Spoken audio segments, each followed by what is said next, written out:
The lanterns in the maternity corridor hummed like tired insects, their light trembling against the cracked walls. The night air felt heavier than usual, almost as if the hospital itself was holding its breath. Amara moved quietly through the long, narrow hallway, her white midwife uniform brushing softly against her legs. She had only worked at a Kanji community hospital for 6 months, yet the night shifts always felt the same.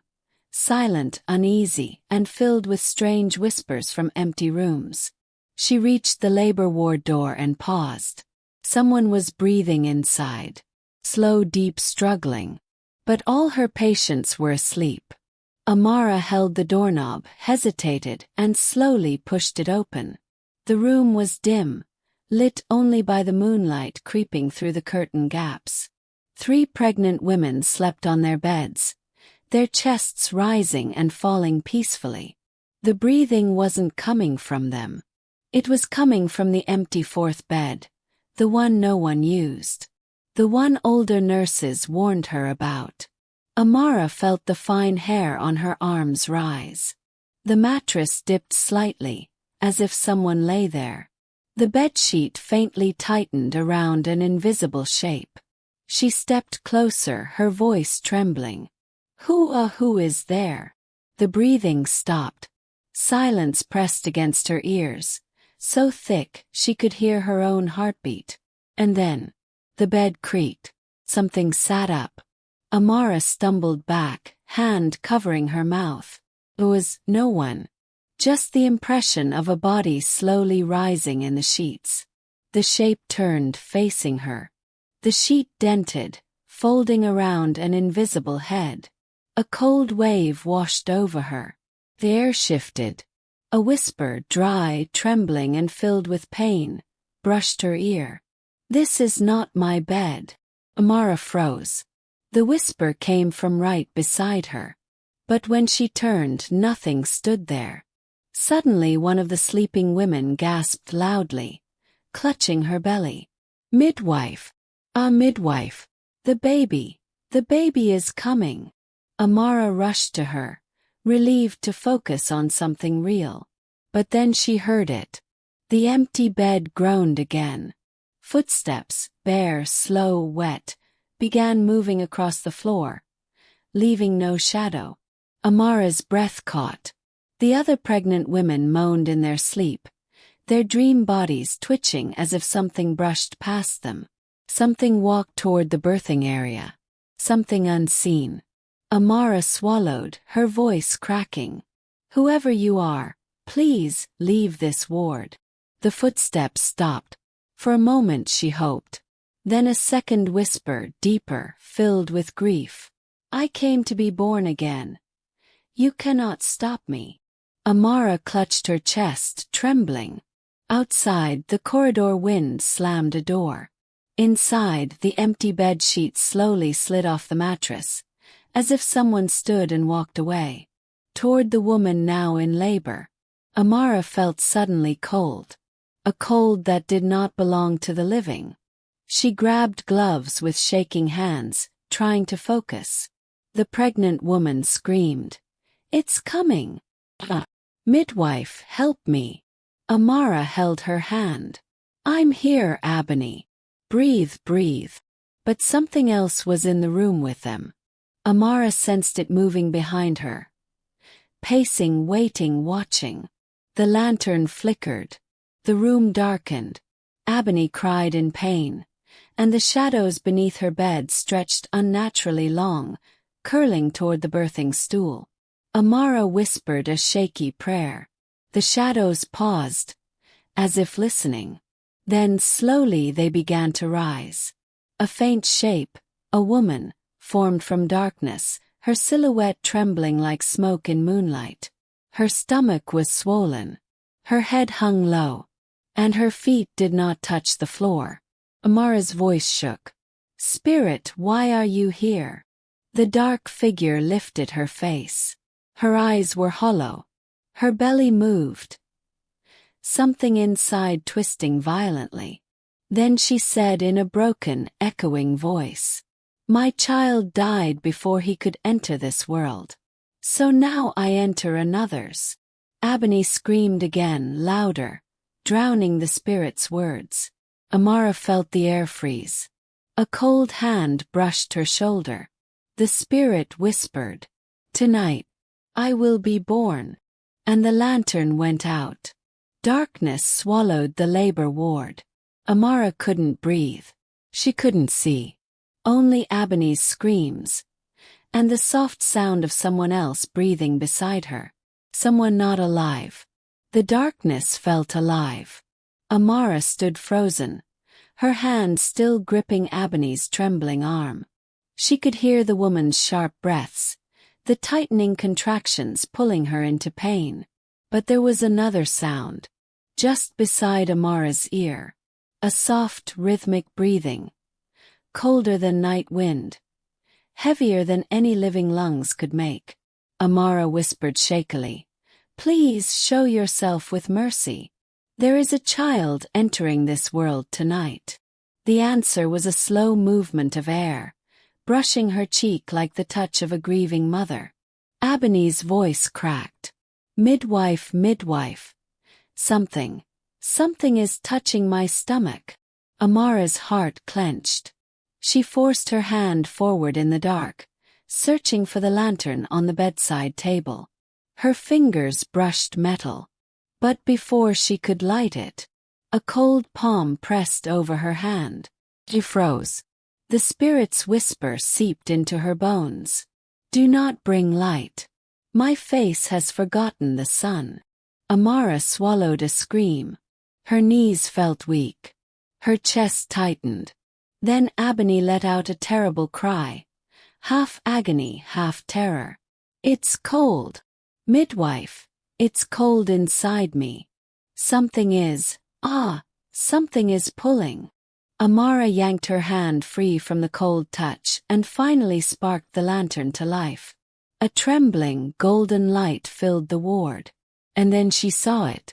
The spirit woman stood at the foot of Ebony's bed, her swollen belly shifting unnaturally, as if hands inside were clawing upward to escape. Her skin was washed out, water-stained, with faint cracks like dried river mud. Beads of river weeds clung to her arms. She stared at Ebony with hollow, trembling eyes. Amara's breath hitched. "You cannot touch the living child," she whispered, voice barely steady. "Your time is gone." The spirit tilted her head, expression unreadable. Then she spoke in a voice that carried centuries of sorrow. "My child was stolen by the river. He never took his first breath. Tonight I will take one that is not mine." Ebony screamed again. The bed shook violently. The shadows beneath it swirled like smoke in water, rising and twisting around Ebony's legs. Amara pushed forward, her fear breaking under duty. "No. Enough!" she shouted, grabbing the pregnant woman's hand. "Ebony, listen to me. Look at me, only at me. Breathe." The spirit's voice deepened. "You cannot stop rebirth." Suddenly the room went ice-cold. Ebony's back arched. Her eyes rolled upward. "Midwife, something is pushing down on me.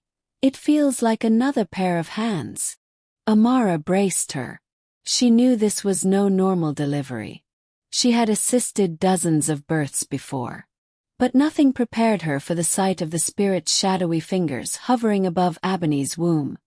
Long, trembling, desperate fingers trying to enter her body. "No," Amara said through clenched teeth. "You cannot take what belongs to the living." The spirit trembled violently. Her outline flickered. Then she lifted her cracked, hollow face toward the ceiling and let out a long, mournful wail, one that shook the lantern flame violently. Ebony whimpered, "Midwife, I can't push anymore." Amara leaned close. "You must trust me. Trust that I will protect this child." The spirit suddenly appeared right in Amara's face. Too close, her breath cold as a grave.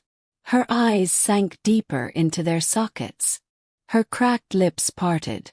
"If you block my path, Your womb will carry my grief instead. A cold shiver flashed down Amara's spine. But she did not back away.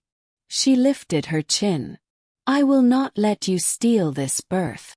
The air went deadly silent. Then the spirit's entire form distorted, her belly swelling grotesquely, her body bending backward in a shape no living bones could survive. Her mouth opened impossibly wide, as if screaming without sound. The lantern flickered. The walls groaned. Ebony cried out, "Midwife, the baby, it's coming." Amara refocused instantly. She placed her hands, steadying Ebony. "Push, Ebony. Now." The spirit lunged forward. Her shadowy hands wrapped around the newborn's emerging shape. Amara screamed, "Eno!" She reached lower, her warm hands clashing with the cold, shadowy ones of the spirit. It felt like plunging her arms into a freezing river. Ebony shrieked. The baby cried a faint, weak cry. Amara gripped the infant, pulling with all her strength. The spirit hissed, her voice echoing like ripples on water. "He should have been mine." A massive gust of icy wind slammed through the ward. The lantern went out again. Darkness. A newborn cry pierced through it. Amara felt the small body in her arms, warm, alive. But she also felt something else. A cold hand still clung to the baby's ankle.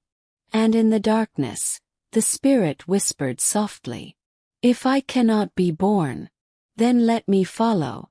A chill settled over Amara's heart. The night was far from over. The newborn's thin cry pierced through the darkness, fragile and trembling, like a voice still unsure if it belonged to the living. Amara clutched the baby tightly against her chest, her heartbeat thundering louder than the storm raging inside the labor ward. But the cold hand still gripping the baby's ankle did not let go. Ebony lay back, panting, tears spilling down her cheeks. Her body trembled uncontrollably. "Midwife, what is touching my child?" Amara swallowed hard. She couldn't tell her the truth, not when fear could break a mother's spirit in her first moments. But the chill intensified, and the spirit's voice, thin as cracked wind, whispered again beside Amara's ear. "Let me follow." Amara tightened her hold on the newborn, shielding him with her body. "No, you cannot take him." Her voice wavered, but her resolve did not. The spirit's fingers tightened around the baby's ankle. The infant's cry turned sharp, panicked. Ebony sobbed, trying to sit up. "Midwife, my baby. My baby. Why is he screaming like that?" Amara forced herself to breathe. She knew she needed light. Spirits like this, spirits of failed births, drowned mothers, or unfulfilled wombs, could only attack fully in darkness. She reached blindly for the lantern. But then, the spirit spoke again, louder this time. Her voice layered, like three women crying through the same mouth. "Do not bring light. Do not bring light. Do not." Amara snapped. "No. Enough." She struck the match. The flame flared to life. And for a split second she saw everything. The spirit's face inches from hers. A drowned mother's swollen cheeks, eyes pale and empty, lips trembling as if still begging the river for breath. Her belly, still moving as if something dead and incomplete still tried to escape inside her. Her fingers, long, wet, and cracked, dug deep into the newborn's tiny ankle. And the worst part, the spirit looked jealous, desperate, lonely, and furious. The lantern fully lit. The spirit screamed. A shriek so sharp and piercing it cracked the air like breaking bones. The ward windows shook. The walls rattled. The floor vibrated under their feet. Ebony clutched her ears. Amara grit her teeth, shielding the baby's head. The shadowy woman recoiled, her figure flickering like a dying flame. Her face contorted, grief and rage merging into one impossible expression. She pointed at the newborn with trembling fingers. He took the breath meant for mine. Her cracked voice trembled like someone breaking underwater. A cold gust tore through the room. The bedsheets whipped violently. The ward's curtains snapped. The air became thick with river-smelling mist. Muddy, cold, metallic. Ebony's voice broke. "Midwife, please, save him, save my baby." Amara pressed the newborn close, his warm cheek against her heart. "Hold on, Ebony. Hold on to faith." But the spirit was not done. She began gliding forward, her cracked belly splitting slightly as she moved, spilling faint black mist onto the floor. Amara stepped back. But the spirit simply phased closer, teleporting through flickers of shadow. Her voice turned childlike, then ancient, then childlike again. "I only want to be born. Why do you stop me? Why does the river still keep me?" Her hands reached for the baby's head. Amara backed into the wall. There was nowhere left to go. The newborn's cry weakened. His eyes rolled. His skin grew pale. The cold creeping from the spirit's touch was draining him. Amara's heart shattered. "No. No, no, stay with me, little one. Don't lose your breath, stay." The spirit leaned close, whispering into the baby's tiny ear. "Let me enter." Ebony screamed. "No. He is mine. Midwife, do something." Something snapped inside Amara. She stepped forward, placing herself between the spirit and the newborn. "Enough," she said, her voice trembling but fierce. "You cannot steal life from a mother's arms." The spirit's eyes darkened. Her face twisted. "I was a mother." The shout shook the room. The lantern nearly blew out. Amara steadied herself. "You were. And your grief is real. But this child is not yours." The spirit trembled, flickering like dying light. Tears, thick, black river water tears, dripped down her hollow cheeks. "He never breathed." Her voice cracked like a branch breaking underwater. "He never opened his eyes to see me." Amara felt her own eyes burning. She whispered softly, "You suffered. And your spirit broke. But taking another child won't heal you." The spirit's fingers curled inward, shaking violently. Her belly rippled again, something inside pushing, twisting, trapped in eternal wanting. "Please." Her voice became a whisper of fading reeds. "Let me in. Let me start again." Amara shook her head, eyes steady despite the terror. "You cannot be born through another's pain." The spirit wailed. The sound tore through the ward, raw sorrow mixed with rage. The lantern trembled violently. Cracks formed in the ceiling. The bed shook. Ebony clutched her baby blanket, sobbing, praying, whispering her grandmother's chants. Amara lifted the newborn to her shoulder and held him as tightly as she dared. "Spirit," she whispered firmly, "it is time to return to the river." The spirit's hollow eyes widened. "No, no. I cannot go back. I cannot." She shook her head violently, hair whipping like seaweed in a storm. "You do not know the cold, the loneliness, the never-ending darkness." The lantern flickered. The corridor door slammed shut by itself. The spirit's shape distorted, growing taller, thinner, bones stretching like shadows stretching at twilight. She screamed, "I will not go back alone." Suddenly, a small sound interrupted her. The newborn. He stopped crying. Then he breathed a long, steady breath. The spirit froze. Her eyes softened. She leaned closer, trembling. "He breathes." Her voice suddenly full of longing, breaking, collapsing inward. "Just like mine should have." She reached one trembling hand toward him. But Amara stepped between them again, gently but firmly. No. This breath belongs to him alone. The spirit's face crumpled, and she broke. Her knees buckled. Her shadowy form collapsed to the floor, silently like a wet cloth falling. She sobbed without sound. Her tears spread into the cracks of the tiles like thin streams of river water. He never heard me sing, she whispered. He never knew my name. Amara whispered softly. Tell me. Say your name. The spirit lifted her trembling, broken face. Nwora. Her voice echoed faintly, like a name spoken inside deep water. Your child waits for you, Nwora, Amara said gently. You are not alone.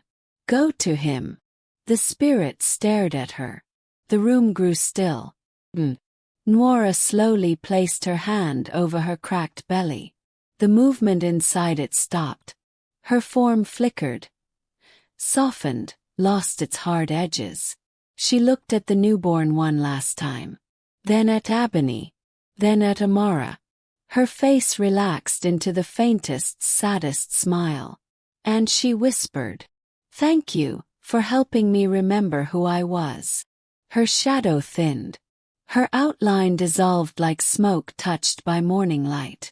Her body became water mist. And then, she was gone. Just like that. The labor ward fell silent. The lantern glowed softly. Ebony sobbed with relief. Midwife, is she gone? Is she really gone? Amara hugged the newborn close. Yes, she has returned to where she belongs. But inside, a small part of her wondered. Because on the far wall, just above the empty fourth bed, a faint handprint appeared. Just the size of a newborn's. And Amara knew. The river does not return its dead so easily. If this haunting tale chilled your soul, subscribe now. More African spirits wait for you in the shadows.